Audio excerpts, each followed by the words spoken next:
Fellow Nevadans, I want to start by joining the rest of our state in extending my prayers to LVMPD officer Shea Michelonis. Earlier this week, I had the opportunity to visit him at UMC. I understand his condition is stabilizing, and I hope he continues to improve. Kathy and I are praying for his recovery. We are living in historically trying times. Over the past few months, Nevada has been faced with three major crises, the magnitude of which are either unprecedented or seismic in scope. First, we are facing a public health crisis as a result of the COVID-19 global pandemic, something that we haven't experienced in over 100 years. It left us with incredibly difficult decision to shut down the majority of our economy in order to save thousands of lives and protect the health of our public. While we've begun our reopening, the virus still lives with us, and we continue to focus on an effective response. Secondly, that health crisis has resulted in an unprecedented economic crisis, with record unemployment, in a global recession, and a budget shortfall that will lead to more difficult decisions on how to recover. And lastly, we are facing a crisis of faith in our criminal and social justice systems. It is safe to say that we have never before been so greatly challenged over such a short period of time. Our lives in our state will be forever changed as a result of the last 90 days. I've talked a lot about the pandemic, and we'll be talking a lot about our economic recovery and budget situation in the coming weeks. But today, I wanted to address Nevadans about the crisis we are facing that has emerged due to events in the last couple of weeks, but stem from generations of inequality. In many ways, the systemic racism and injustices our Black and minority communities face can be the most difficult to discuss. They can make us all uncomfortable. It would be easier to just tuck them away, as so often has been done throughout history.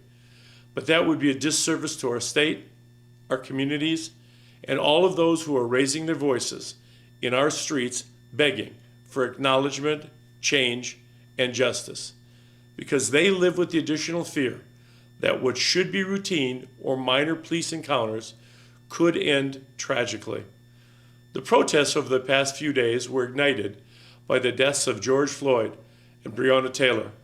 But the anger and grief goes beyond the protests that grew out of a longer history of these incidents. The list is too long to name them all, but many of these names are recognizable to you.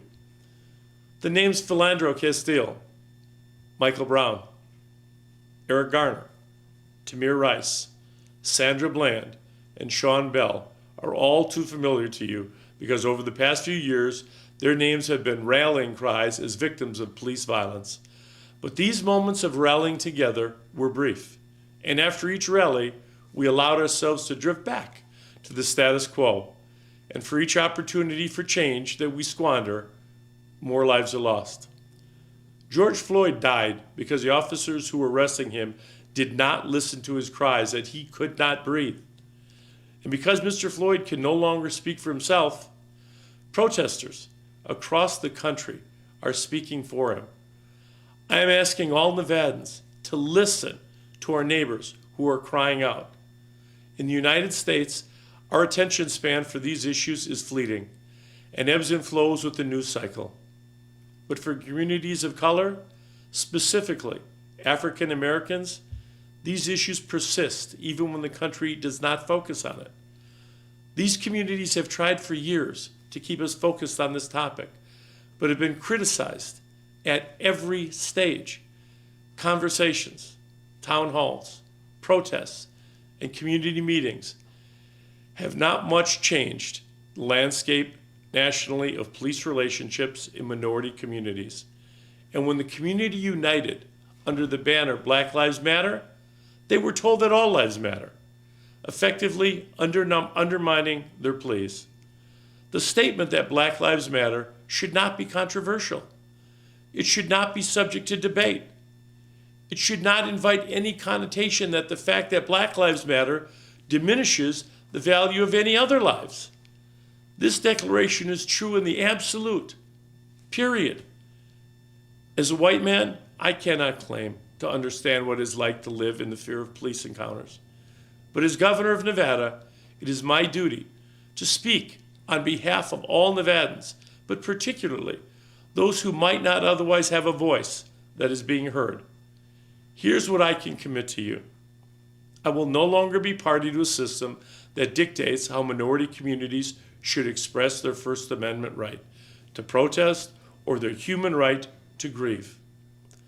To our community and legislative leaders, over the past few days, I've had the opportunity to speak to many of you individually, and we have scheduled a few more group meetings as well in the days to come.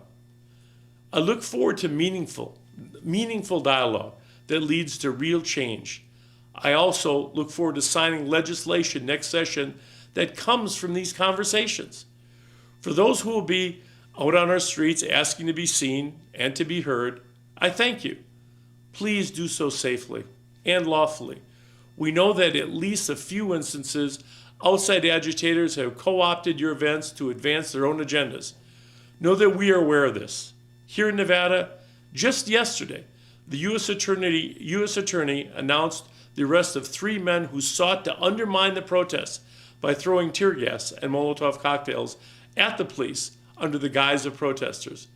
I want to thank the U.S. Attorney's Office for their diligent work so far in this case.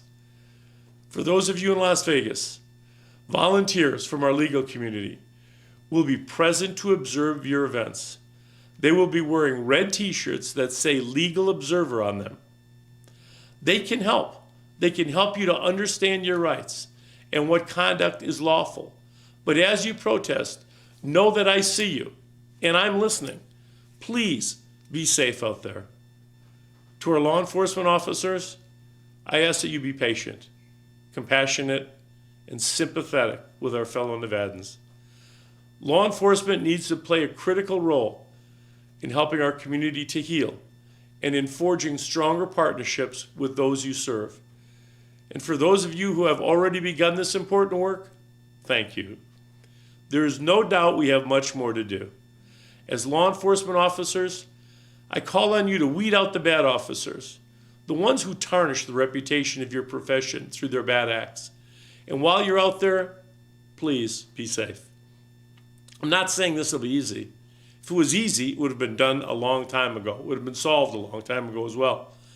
We have to challenge ourselves not to get defensive and to really listen. I call on all Nevadans to seize this moment, to really reflect and ask themselves, what can we do to fully respect and understand the very deep and very real emotional harm that's been done to our Black community members? For me, it will start with listening, and it will end with action. But it will take all of us, Nevadans, coming together when we need each other most. We band together to mourn with each other, to support each other, and to cheer for each other. We see the true spirit of Nevada when we came together to cry, as we did in the aftermath of 1 October. I'm calling on Nevadans to come together once again, all Nevadans. Let's love one another as we work through these hard times. There is no doubt that if we do that, if we do it together, we will come out stronger. Thank you.